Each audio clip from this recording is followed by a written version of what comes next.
Chapter 15, Teddy's House. The green Camaro slowly makes its way down the road. Laura checks the house numbers and acknowledges the odd numbers are to her right. No sidewalks exist, just large front yards that run up to the street. Once they have compared the number on the GPS with the number on the elaborate mailbox, both confirm this is the house. Holly backs up a little to drive up the paved white brick driveway. At the top of the driveway sits a 3-car garage with decorative hinges and windows. In front of the garage, off to a side, is a 2017 black Honda Civic. Holly parks her car next to it. Laura gets out of Holly's car and walks over to the driver's side.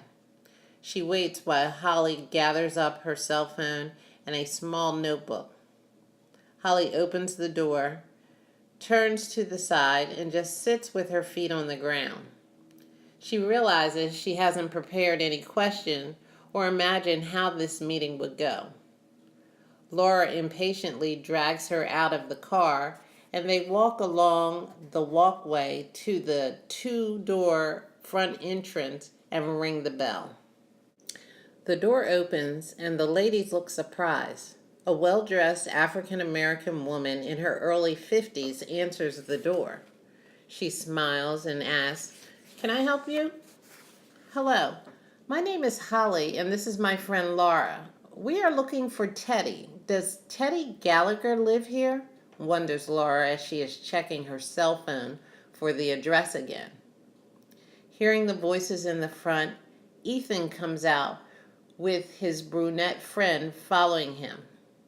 "Hey, Holly, Laura, what are you guys doing here?" questions Ethan while he comes over and hugs them both, much to the chagrin of his brunette friend. "Teddy gave me this address. I thought this is where he lives. I'm really confused. I'm supposed to work with him on our sociology project," states Holly, still puzzled. "Oh, well, I'm headed over to see him. He's just a few minutes down the road. I just need to get my cell phone," consoles Ethan, trying to ease Holly's concern. "Ethan, don't be rude. Please introduce me to your friends and offer them something to drink." "Oh, my bad. These are my friends from college. This is Holly Woodward and Laura Kaplan," interjects Holly. "Mrs. Duncan, you have a beautiful home," comments Laura. "Did you guys want something to drink?" asks Ethan. "No, thank you. Please excuse me. I need to call Teddy," says Holly as she walks aside. Ethan grabs her arm lightly. "It's okay, Holly. You guys can follow me. I'm going down to his house right now." Ethan looks at his brunette friend. "I need my cell phone now." His friend giggles and pretends to give him his cell, then playfully pulls it back. After the second time she pulls it back, he snatches it out of her hand. "I left my cell yesterday over my friend's house, and Karen brought it back," explains Ethan. "Mrs. Duncan, it was very nice meeting you," says Holly, as she leads the way out of the front door. Laura follows behind. Ethan runs upstairs to get his wallet and then ushers his friend out the door. Ethan opens the garage door, gets into his Jeep, and then leads the way down the driveway, followed by Holly, and behind her is Karen. At the end of the driveway, Ethan and Holly turn right, while Karen's car turns the other way. As Ethan drives along the road, there are more beautiful homes. He continues to drive for a while, leaving the residential area. The scenery now turns into an industrial park area. Holly and Laura look at each other, wondering where they are going. At one point, they were getting very worried and wanted to call Ethan to explain this route he was taking. They travel over some railroad tracks and then turn left. Ethan's Jeep drives up a dusty and rocky road. He stops in front of a small one-story ranch-style house. Holly slowly drives up the road and waits in her car. The ladies are trying to figure out what Ethan is doing. He finally gets out of the car and instructs them to get out as he walks towards the porch. Holly ignores him and calls Teddy on her cell.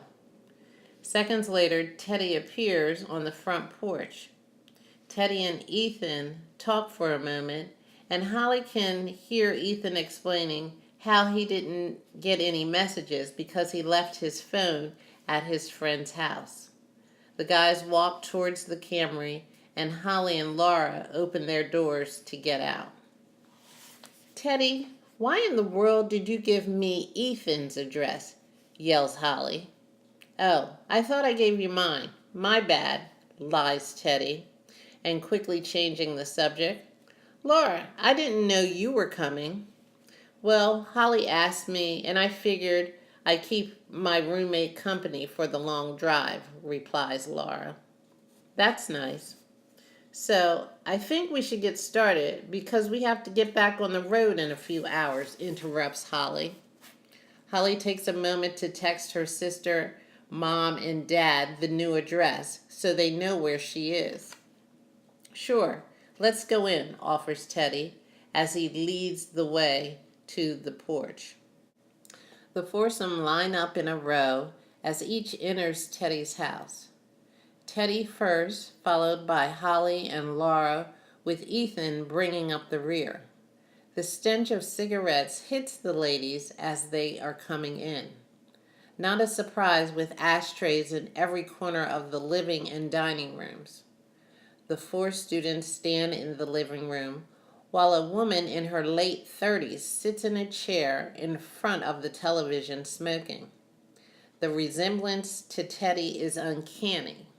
She has the same shaped face and green eyes as he does.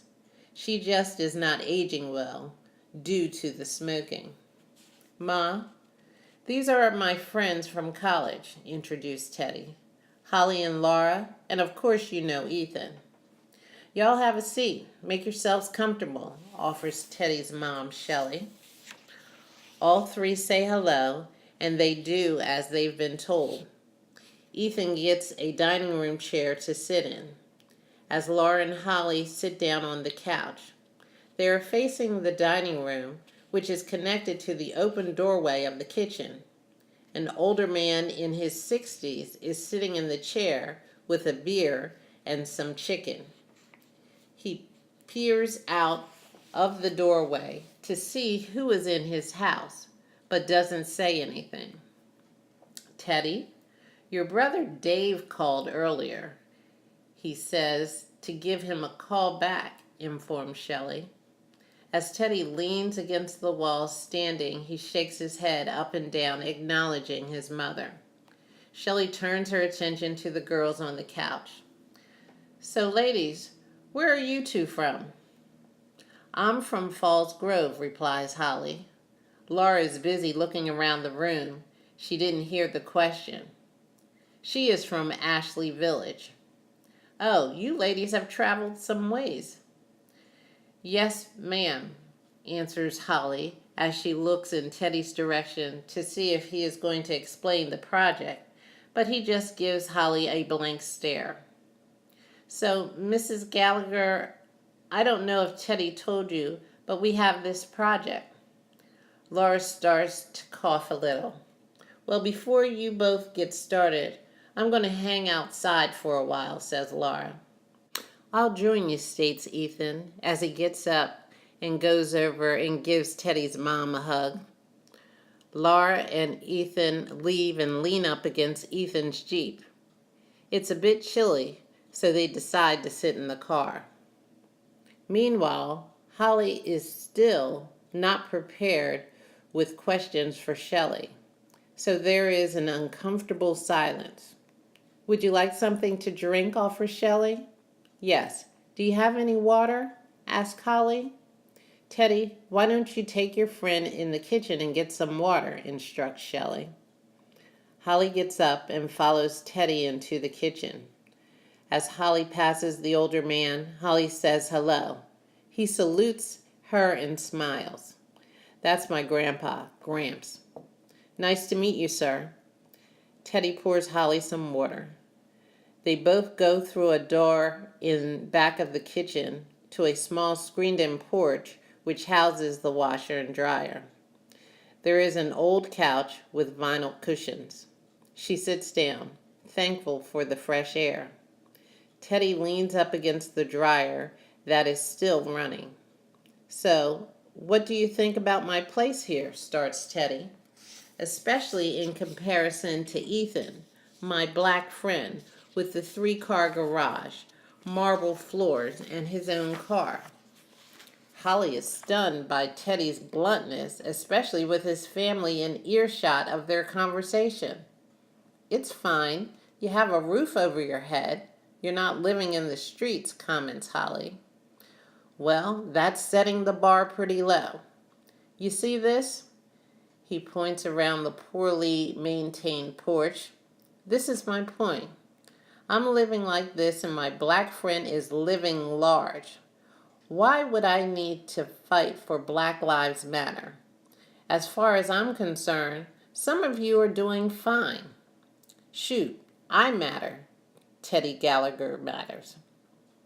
You do matter, Teddy. Money isn't... Did you think I came from this type of environment? Interrupts Teddy. Honestly, no.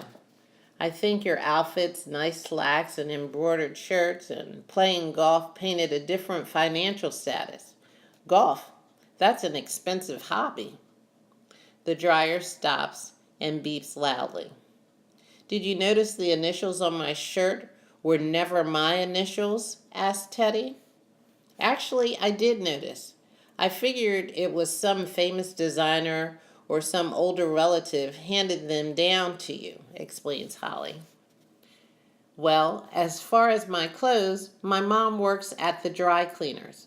And if customers don't pick up their garments within 6 months, they can be donated to charities. My mom's favorite charity is called My Son Teddy. Smart lady. So tell me about your family. I didn't know you had a brother. Yes, he has a couple of siblings, interjects Shelley as she comes out to the back porch. She grabs the laundry basket on top of the washer and Teddy moves out the way. Sad part is, there is no telling how many siblings. I told you not to mess with that boy Donnie, but you girls don't listen, hollers Gramps from the kitchen. He's so tall and cute, he's going to be a ball player, in a mocking voice. Yes, you did tell me, Pops, but I got a beautiful son, smiles Shelley, as she runs her fingers through her son's hair. Teddy was my high school graduation present. I got pregnant my senior year in high school. That boy is just like his father. Pure trouble, Gramps continues. Pops, be quiet and eat your food, yells Shelley. Teddy just laughs at the normal back and forth with his mother and grandfather. Holly smiles because it is a little funny. This project you guys are doing, it's about race, right? Yes. We are exploring mainly the black and white races with regards to economics, social, and political issues, explains Holly. Well, didn't we just have a president who is a Negro? Yells Gramps. Holly mouths the word Negro to Teddy. Teddy mouths back, be thankful he didn't use a different N-word. Holly says, okay then. Yes, Barack Obama is the first African-American president of the United States, responds Holly as she gets up and stands by the doorway so she can see him. What did you think of his presidency? I'm a veteran, sweetheart. I think it is important for the United States to be strong, and President Obama was anti-war. I'm not a fan of his. I assume you voted for him, right? Actually, I didn't. I wasn't old enough to vote when he was running. I voted for him the first time, offers Shelley. Teddy looked somewhat surprised at his mother. We surely were not the 1% taking all the money, and I liked the feeling of hope he spread across the country. It was infectious. Yeah, right. You thought he was cute. That is the only reason you voted for him, states Gramps. Ignoring Gramps, Shelley continues. Economically, I think Trump is going to bring jobs back to America.